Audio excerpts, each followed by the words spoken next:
Assalamualaikum warahmatullahi wabarakatuh. Selamat datang di Nyai Rampi Channel. Kali ini Nyai akan membacakan pengalaman mistis yang dialami oleh salah seorang sobat yang bernama Neng Gina. Bisa dibilang pengalaman yang satu ini aneh sekaligus sangat menyeramkan. Tapi seperti biasa, sebelum kita lanjut, jangan lupa untuk like, komen, subscribe, dan share agar channel ini lebih berkembang dan lebih banyak lagi membagikan pengalaman menyeramkan lainnya.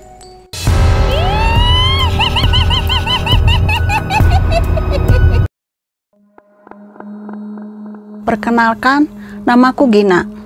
Aku bekerja di sebuah perusahaan di daerah Bandung. Selama bekerja di Bandung, aku tinggal di sebuah kosan yang lokasinya tidak terlalu jauh dari tempat kerja. Tidak terasa, sudah hampir 2 tahun aku bekerja di perusahaan ini. Setiap ada waktu luang, aku selalu menyempatkan diri untuk menelpon orang tua yang ada di kampung halaman, sekedar untuk menanyakan kesehatan dan keadaan mereka. Walaupun hanya lewat telepon, itu sudah cukup untuk mengobati rasa rindu terhadap orang tuaku. Di tempat kerja, aku memiliki beberapa teman yang cukup dekat denganku. Terkadang saat hari libur, kami sering menghabiskan waktu bersama di tempat kosanku.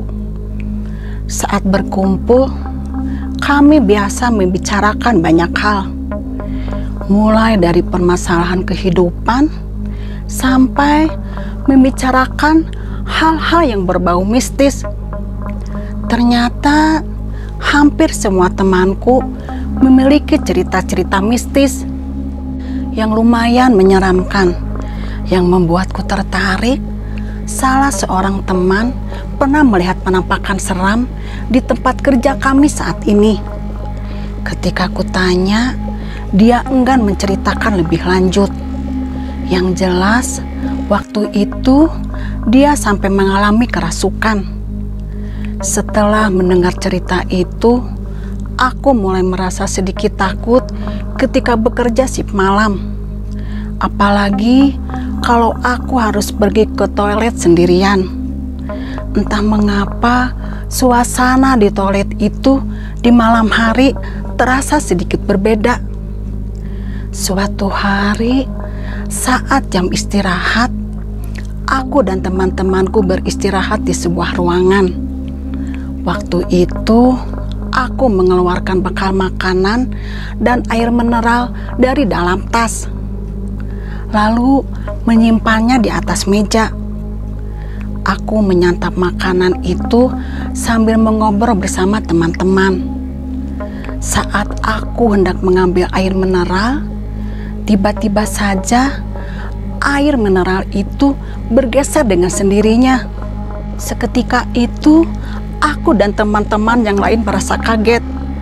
Kami pun segera meninggalkan tempat itu dan tidak membicarakan lagi kejadian aneh yang baru saja terjadi.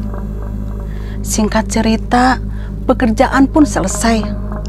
Aku bergegas untuk pulang ke rumah. Namun, saat mengecek tas, ternyata ada barang yang tertinggal di tempat kerja. Aku pun segera kembali untuk mengambil barang itu.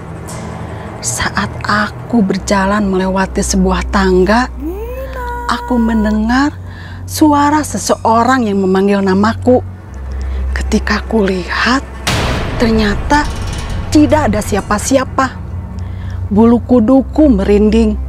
Aku berlari ke arah luar ruangan dan mengurungkan niat untuk mengambil barangku yang tertinggal itu.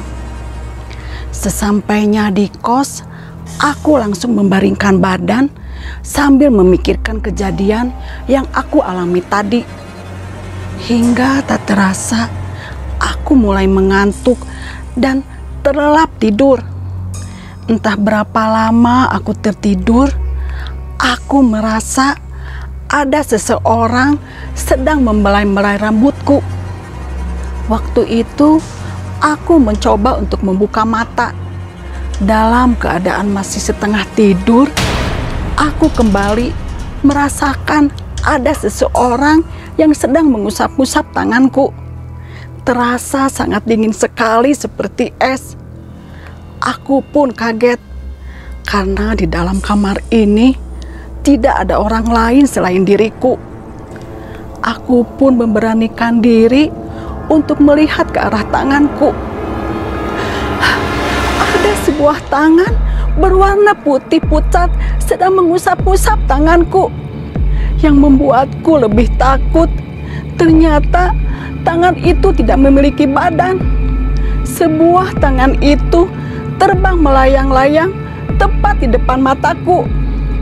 Aku pun menjerit sangat keras, sampai orang-orang di sekitar kosan datang dan mengetuk-ketuk pintu kamarku. "Neng, buka pintunya, Neng. Ada apa, Neng?" Aku segera berlari dan membuka pintu kamarku. Orang-orang itu bertanya apa yang sudah terjadi kepadaku. Aku menunjuk ke arah dalam kamar sambil berteriak-teriak. "Itu ada tangan terbang." Mereka masuk dan memeriksa keadaan kamarku. Ternyata sosok tangan terbang tadi sudah tidak ada. Setelah kejadian itu, aku mencoba mencari tahu dan bertanya kepada salah seorang teman di kampungku yang memiliki kemampuan melihat makhluk halus. Katanya, sosok tangan yang aku lihat itu adalah hantu yang mengikutiku dari tempat pekerjaan. Sampai sekarang, setiap kali aku berada di tempat kerja, aku selalu berdoa memohon perlindungan kepada Allah agar aku terhindar dari gangguan hantu penunggu tempat itu. Bagi Sobat Nyai yang ingin berbagi atau bertanya masalah yang berhubungan dengan dunia mistis, silakan tuliskan di kolom komentar yang ada di bawah, atau kalian bisa langsung kirim ke emailnya di nyairampi@gmail.com. Sekian untuk video kali ini. Nantikan kisah-kisah menyeramkan lainnya hanya di Nyai Rampi Channel. Saya Chandra. Saya Nyai Rampi. Kami mohon undur diri. Sampai jumpa di video selanjutnya.